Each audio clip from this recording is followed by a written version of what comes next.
കൂടുതൽ വാർത്തകളും വീഡിയോകളും കാണാൻ ഈ ചാനൽ സബ്സ്ക്രൈബ് ചെയ്യുക. കൂടെ ബെൽ ബട്ടൺ അമർത്തുക. Please subscribe our channel. നമസ്കാരം. എല്ലാ മാന്യ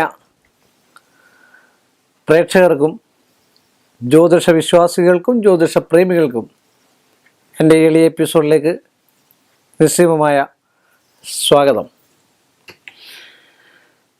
ഇന്നത്തെ ചോദ്യം ഒരു രസകരമായിട്ടുള്ളൊരു കമൻ്റാണ്. ഒത്തിരി കമൻറ്റുകൾ ഇങ്ങനെ വന്നുകൊണ്ടേ ഇരിക്കുകയാണ്. അപ്പോൾ ഞാൻ വിചാരിച്ചു, കുറേ കാലമായിട്ട് ആൾക്കാർ വിചാരിക്കും എന്നെ കോടീശ്വരനാക്കാനുള്ള മന്ത്രം പറഞ്ഞു തരുമോ, ധനവാനാക്കാനുള്ള മന്ത്രം പറഞ്ഞു തരുമോ, സാർ എനിക്ക് ലോട്ടറി അടിക്കാനുള്ള മന്ത്രം പറഞ്ഞു തരുമോ.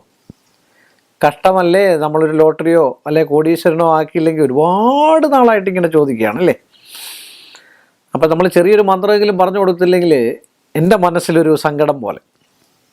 അതുകൊണ്ട് മാത്രമാണ് ഞാൻ ഈ എപ്പിസോഡ് ചെയ്യുന്നത്. ഒത്തിരി ആൾക്കാർ കളിയാക്കാനാണേലും നല്ലതിനാണേലും തിന്മയ്ക്കാണേലും മോശത്തിനാണേലും എന്തിനാണേലും കോടീശ്വരനാ മന്ത്രമുണ്ട്. സംശയം എന്താ? പഴയ കാലത്ത് ഖജനാവൊക്കെ, രാജകൊട്ടാരത്തിലെ ഖജനാവൊക്കെ മോശമായിട്ടുള്ളൊരവസ്ഥ വരുമ്പോൾ അവിടെ യാഗം നടത്തുമായിരുന്നു. ആ യാഗത്തിൽ ഒരുപാട് കാര്യങ്ങൾ, യാഗവും ഹോമവും തമ്മിൽ ഒരുപാട് വ്യത്യാസമുണ്ട്. അതിനെക്കുറിച്ച് ഞാനൊരു എപ്പിസോഡ് ചെയ്യുന്നുണ്ട്, നമുക്ക് കാണാം. യാഗവും ഹോമവും രണ്ട് രീതിയാണ്. കേട്ടിട്ടുണ്ടായിരിക്കുമല്ലോ, യാഗം എന്ന് പറഞ്ഞു കഴിഞ്ഞാൽ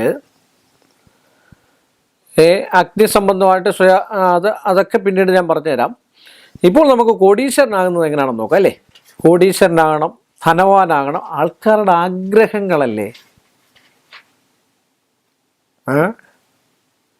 നമുക്ക് വാനോളം കാണുമ്പം കുറച്ചൊക്കെ ഒന്ന് സഹായിച്ചു കൊടുക്കത്തക്ക ഏതെങ്കിലും ഒരു മാർഗം പറഞ്ഞാൽ കഷ്ടമാണ്. കാരണം എന്ന് വെച്ചാൽ ഒരു 2-3 എപ്പിസോഡൊക്കെ കഴിയുമ്പം ധനാകർഷണവും മറ്റു കുബേര സംഭവം ഒക്കെ പറയുമ്പോൾ ഈ ഒരു സംഭവം തന്നെയാണ് ചോദിക്കുക. ലോട്ടറി അടിക്കുമോ, ലോട്ടറി അടിക്കാൻ മന്ത്രം. ചില ഗൾഫിലുള്ള ഒരുപാട് ആൾക്കാർ വിളിക്കുന്ന ലോട്ടറി, ഈ 4 അക്കമുള്ള ലോട്ടറിക്ക് ഒരു നമ്പർ പറഞ്ഞു തരുമോ, എൻ്റെ ലക്കി നമ്പർ. ഇവരൊക്കെ അറിഞ്ഞിരിക്കാൻ വേണ്ടിയാണ്. പക്ഷെങ്കിൽ ചെയ്യണം. ചെയ്താൽ ഫലം ഉണ്ടാകുന്ന മന്ത്രമുണ്ട്, സംശയമില്ലാത്ത കാര്യം. പഴയ കാലത്ത് ഉപയോഗിച്ച വരുണ മന്ത്രം. നമ്മുടെ സൂക്തങ്ങൾ പ്രാതരഗ്നം പ്രാതരിന്ദ്രഹും ഹുവാമഹേ പ്രാതർ മിത്ര വരുണ അല്ലേ. അതൊക്കെ ഐശ്വര്യവും ധനസമൃദ്ധിയൊക്കെ ഉണ്ടാകുന്നതായിട്ടുള്ളൊരു മന്ത്രമാണ് അല്ലേ. മന്ത്രമല്ല, സൂക്തം. മന്ത്രസൂക്തം തന്നെ, രണ്ടും ഒന്ന് തന്നെ. എങ്കിൽ തന്നെയും ഋഷീശ്വരന്മാർ കണ്ടുപിടിച്ചിരിക്കുന്ന ഒരു മന്ത്രമാണ് വരുണ മന്ത്രം. എൻ്റെ കുറച്ച് ഭാഗങ്ങളെ ഞാൻ പറയുന്നുള്ളൂ. കാരണം അതിനെ ഋഷി, ഛന്ദസ്, ദേവത, ഇത്രയും കാര്യങ്ങൾ നമ്മൾ പഠിച്ചതിന് ശേഷം മന്ത്രം മൊത്തം പറഞ്ഞുതരാം, കുഴപ്പമൊന്നുമില്ല. ആ മന്ത്രം ഉപയോഗിച്ച് എല്ലാ ദിവസവും നമ്മൾ കരിമ്പും തുണ്ടുകൾ ഹോമിച്ചാൽ 21 ദിവസത്തിനുള്ളിൽ ധനവാനാകുമെന്നും, ആറ്റുവഞ്ഞി എന്ന് പറഞ്ഞൊരു വൃക്ഷമുണ്ട്, അതിൻ്റെ സമയത്ത് ഹോമിച്ചു കഴിഞ്ഞാൽ മഴ പെയ്യും. മഴ പെയ്യിച്ചിട്ടുണ്ട്, മഴ പെയ്യുമെന്നാണ് പറയപ്പെടുന്നത്. അതുപോലെ തന്നെ സ്തംഭന വിദ്യയിലും അത് പറയുന്നുണ്ട്. ലവണ മന്ത്രം എന്നും പറഞ്ഞ് പറയുന്നുണ്ട്. ഒരുപാട് കാര്യങ്ങൾക്ക് ഉപയോഗിക്കാവുന്ന ഒരു സാധനമാണ്. ഒരു നാണയം പോലും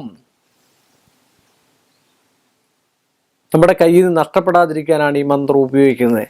അങ്ങനെ നമ്മൾ വിചാരിക്കാവോ. ഈ ചോദ്യങ്ങളൊക്കെ ചോദ്യം എന്ന് വെച്ചാൽ കോടീശ്വരനാക്കാവോ, അല്ലെ ധനവാനാക്കാവോ, അല്ലെ ലോട്ടറി അടിപ്പിക്കുക, അതൊന്നുമല്ല ഞാൻ പറയുന്നത്. അങ്ങനെ ധനവാനൊന്നും ആകാനേ പറ്റില്ല. അങ്ങനെയാണെങ്കിൽ കൊച്ചിലെ തൊട്ടൊരു 15 വയസ്സ് തൊട്ട് 5 വർഷത്തേക്ക് ഇരുന്ന് ഉപാസന നടത്തി കഴിഞ്ഞ് കഴിഞ്ഞാൽ പിന്നെ എല്ലാം അങ്ങ് ആയില്ലേ. പിന്നെ ജീവിക്കേണ്ട കാര്യമില്ലല്ലോ. ചുമ്മാ വീട്ടിൽ ഇരുന്ന് കഴിച്ചുകൊണ്ടിരുന്നാൽ പറയാം. അതിനുവേണ്ടിയല്ല ഈശ്വരൻ നമ്മളെ സൃഷ്ടിച്ചിരിക്കുന്നത്. നമ്മൾ കഷ്ടപ്പെടണം. മനുഷ്യരെന്ന് പറയുന്ന ഓരോ ദിവസവും ഓരോ കാര്യങ്ങൾ തരണം ചെയ്തു പോകുന്നവരാണ് മനുഷ്യർ. അല്ലാത്തൊരു മനുഷ്യരല്ല. കടമുണ്ടെന്ന് പറഞ്ഞിട്ട് തൂക്കിച്ചാകാനോ അല്ല വിഷം കഴിക്കാനോ പറ്റുമോ? ഇല്ല. അതിനെ തരണം ചെയ്യണം. ഓരോ വിഷയങ്ങൾ വന്നു കഴിഞ്ഞാൽ എങ്ങനെ തരണം ചെയ്യണമെന്ന് അറിഞ്ഞിരിക്കണം. അല്ലാതെ ഈ മന്ത്രം ഉടൻ ജപിച്ചു കഴിഞ്ഞാൽ കോടീശ്വരനാകണമെന്ന് ഞാൻ പറഞ്ഞില്ല. പക്ഷെ ഒരു നാണയം പോലും കയ്യിൽ നഷ്ടപ്പെടത്തില്ല എന്നുള്ളത് സത്യസന്ധമായിട്ടുള്ള കാര്യമാണ്. പഴയ കാലത്ത് അങ്ങനെ കോടീശ്വരന്മാരായിട്ടുള്ള ആൾക്കാരുമുണ്ട്. കഥകളും ഉപകഥകളും ഒക്കെ ഉണ്ട് വരുണ മന്ത്രത്തിൽ. ജപിച്ച് വരുണാസ്ത്രം എന്ന് തന്നെയാണ് പറയുന്നത്. അതാണ് ഓം ധ്രുവാസുക്തവാസുസ്ഥിതിക്ഷിയന്തു വെസ്മൽപാശം വരണോമുമേജാൽ ആവോവന്യാന അതിരേരുവസ്ഥ ദ്യൂയംപാദ സ്വസ്തു വിസ്സദാന. ഇതാണ് മന്ത്രം. ഇത് എല്ലാ ദിവസവും രാവിലെ ജപിച്ചാൽ 21 ദിവസം അടുപ്പിച്ച് 21 ആവർത്തി ജപിച്ചു കഴിഞ്ഞാൽ ധനം കിട്ടാക്കടം പോലും കിട്ടാത്ത കട ഇരണമോചനം പോലും കിട്ടുമെന്നാണ് പറയുന്നത്. പക്ഷെങ്കിൽ ഇതുകൊണ്ട് കരിമ്പുന്തുണ്ട് ഹോമിച്ചാൽ അതിനേക്കാളും 10 ഇരട്ടി, തേൻ ഉൾപ്പെടെ ഹോമിച്ചാൽ അതിനേക്കാൾ 100 ഇരട്ടി, ത്രിമധുരം ഹോമിച്ചേക്കാൾ അതിനേക്കാൾ 1000 ഇരട്ടി. അമ്പു പോലാണ്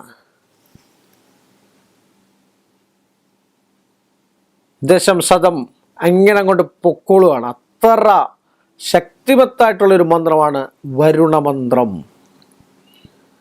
ആ വരുണനെ പ്രസാദിപ്പിച്ചാൽ താമരപ്പൂവിൽ ഇരിക്കുന്നതായിട്ടുള്ള സർവ്വ ആഭരണ വിഭൂഷിതനായിട്ടിരിക്കുന്നതായിട്ടുള്ള സ്വർണവർണ്ണത്തോടു കൂടിയ വരുണദേവനെ പ്രസാദിപ്പിച്ചാൽ ആ വരുണദേവൻ നമ്മൾക്ക് ഐശ്വര്യവും സമ്പൽ സമൃദ്ധിയും മണിമാളികയൊക്കെ ഉണ്ടാക്കി തരുമെന്നാണ് പഴയ കാലത്തെ ആചാര്യന്മാർ പറയുന്നത്.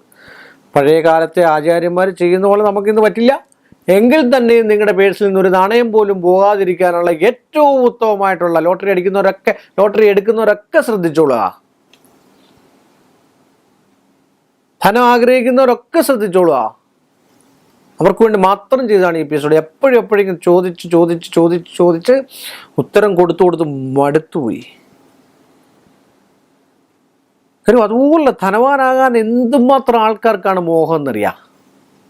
അത് എന്തിനാണെന്നറിയാവും.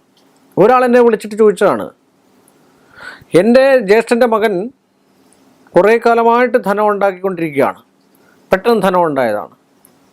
പക്ഷെ ഞങ്ങൾക്ക് സാധാരണ ധനം ഉണ്ടായിരുന്നു, പക്ഷേ ഈ പിൽക്കാലത്ത് ഞങ്ങൾക്ക് ധനം ഇല്ലാണ്ടായി. വീണ്ടും അതിനേക്കാൾ എനിക്ക് ഉയരണം, എത്രയും പെട്ടെന്ന് ധനം ഉണ്ടാക്കാനായിട്ട് എന്തെങ്കിലും ഏത് മാർഗവും ഏത് പൂജയും എത്ര കാശ് വേണമെങ്കിലും കടം മേടിച്ച് നടത്താം, ഒരു കാര്യം ഒന്ന് ചെയ്തു തരുമോ സാർ എന്ന് ചോദിക്കുന്ന ഒരുപാട് വ്യക്തികളുണ്ട്. ഞാൻ അപ്പോഴും പറയും, എനിക്ക് അമാനുഷിക ശക്തിയോ മറ്റു കാര്യങ്ങളോ ഒന്നുമല്ല, ഞാൻ കുബേരനൊന്നുമല്ല.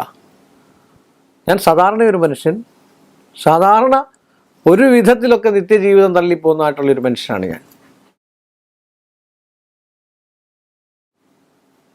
ഇനി കുബേരനെ ആകാനുള്ള ആഗ്രഹാവസ്ഥയില്ല. അതിനൊക്കെയാണ് ഒരുപാട് മാർഗങ്ങളുണ്ട്. എന്നെ സംബന്ധിച്ചാൽ ഞാൻ ദുഷ്കർമ്മമോ മറ്റു കാര്യങ്ങളോ ഒന്നും ചെയ്യാറില്ല.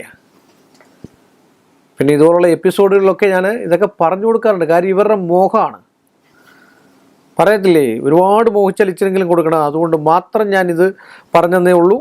ഈ മന്ത്രം ജപിച്ചു കഴിഞ്ഞാൽ ഒരു നാണയം പോലും, എനിക്ക് എൻ്റെ അഭിപ്രായം, ഒരു നാണയം പോലും നഷ്ടപ്പെടാൻ മന്ത്രത്തിന് എല്ലാ ശക്തിയുള്ളതാണ്. ഒരു കാരണവശാലും കയ്യിൽ നിന്ന് ഒരു നാണയം പോലും നഷ്ടപ്പെടാൻ പറ്റില്ല. അങ്ങനെ പോകത്തുമില്ല. ധനം കയ്യിൽ നിൽക്കും, കിട്ടാക്കടം പോലും ലഭിക്കുമെന്നാണ് ഗ്രന്ഥങ്ങളിലും എല്ലാം പറഞ്ഞിരിക്കുന്നത്. അതുകൊണ്ടാണ് ഈ മന്ത്രം നിങ്ങൾക്ക് വേണ്ടി ഞാൻ സമർപ്പിച്ചുകൊണ്ട് ഈ എപ്പിസോഡ് ഞാനിവിടെ അവസാനിപ്പിക്കുന്നു. വീണ്ടും നമ്മൾ തമ്മിൽ കാണുന്നത് വരെ എല്ലാ മാന്യ പ്രേക്ഷകർക്കും എൻ്റെ നിസ്സീയമായ നന്ദിയും കടപ്പാടും. കൂടുതൽ വാർത്തകളും വീഡിയോകളും കാണാൻ ഈ ചാനൽ സബ്സ്ക്രൈബ് ചെയ്യുക. കൂടെ ബെൽ ബട്ടൺ അമർത്തുക. Please subscribe our channel.